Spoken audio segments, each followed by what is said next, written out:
If you are a beginner gardener, then this easy to grow, low maintenance redbud plant will be the right choice. This is the oldest plant in my garden. I have been growing this plant for more than 15 years and never bothered by this plant.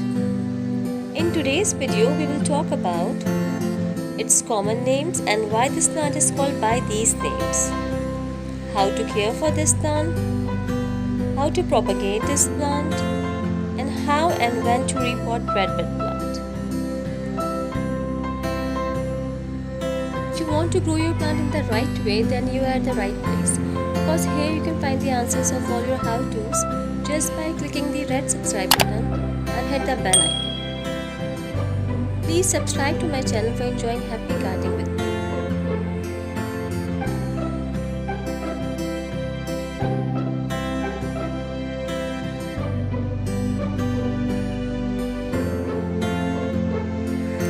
Its scientific names are Pedilanthus ditymeloides and Euphorbia ditymeloides.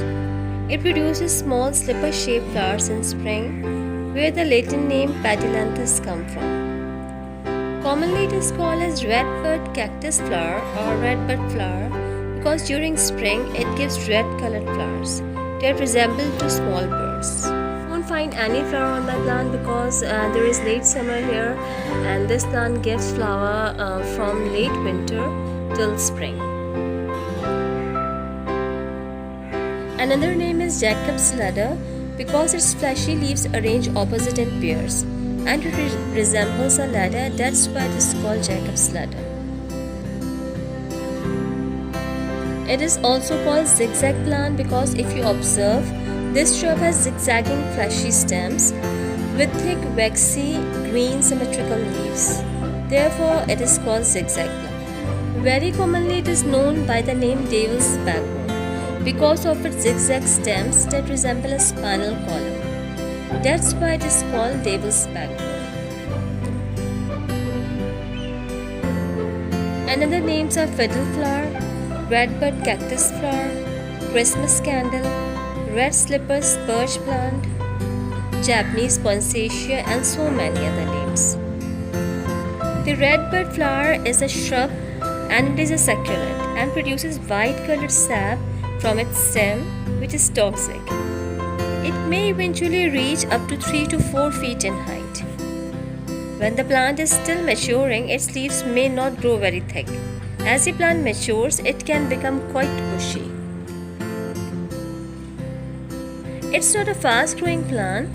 It grows at a medium rate and may take several years to mature. Talk about its care. Provide this succulent plant with plenty of sunlight. It grows best in an area receiving sun throughout the day without direct sunlight. Look for partial shade to partial sun. The recommended growing zone is USDA zone 9 to 11. If temperatures get below 40 degrees Fahrenheit during the winter, move the plant indoors.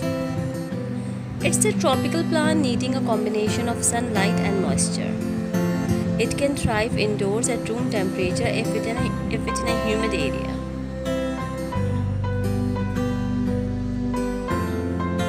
The zigzag plant is drought tolerant but does best in moist soil, with regular watering throughout the summer and hardly at all during the winter. In the spring and fall, water moderately. From spring to the middle of summer, add a liquid fertilizer when water every 3 to 4 weeks. To keep this plant healthy, use a commercial cactus mix or prepare your own potting mix. The plant should be repotted every 2 to 3 years in a well-drained soil mix. When transplanting, get the new pot ready first. You can easily pull the plant from its container, shake the clumps of dirt free from around the roots, and place it in the new pot.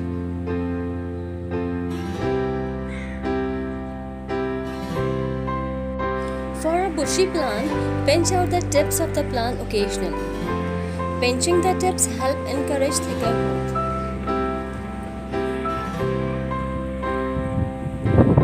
Redbud plant rests during winter. Water sparingly, don't fertilize. Provide as much bright light as possible.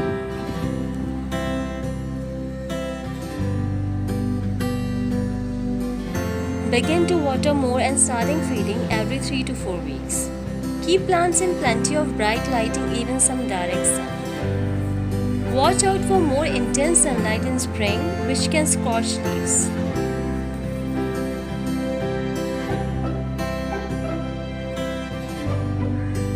Provide plenty of bright light and lots of water. Stop fertilizing near the end of July. Perfect time to start new plants from cuttings.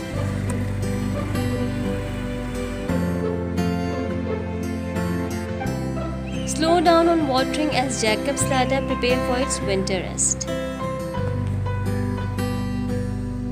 I propagated this plant by division method. I have many pots of Pendylanthus that I propagated by division method. You can propagate Pendylanthus from cuttings too. Take some cuttings in the early summer. You only need one leaf on each cutting, so you should be able to take as many cuttings as you want. Make sure that the cuttings are about 3 to 4 inches long. Allow the cuttings to dry for several hours. You will notice that the white sap on the branches starts to dry. You can also place the ends of the cuttings in boiling water to help the milky sap dry faster. Use moist soil and perlite for the soil. However, regular potting soil is fine. You shouldn't need to repot after plants take root. If using a cactus mix or sand for the soil, you will need to transplant plant cutting after rooting. A cactus mix doesn't contain the nutrients the plant needs. Scale insects are the only pests to worry about. They look like small bumps on the leaves. Wipe them off with cotton swab dipped in alcohol. If the leaves become dull, the plant may be getting attacked by spider mites. Overwatering may cause root rot or mold formation. Because it is a succulent plant, the leaves turn yellow and fall off the plant is getting too much sunlight. As far as the disease, the devil's backbone plant is prone to powdery mildew. Weekly spraying with neem oil prevents the plant from all type of pests. Add few drops of neem oil in a liter water and spray all over the plant. All parts of the plant are toxic if ingested. Contact with toxic latex sap can cause skin irritation and nausea. Wear gloves when handling Euphorbia dithymeloids.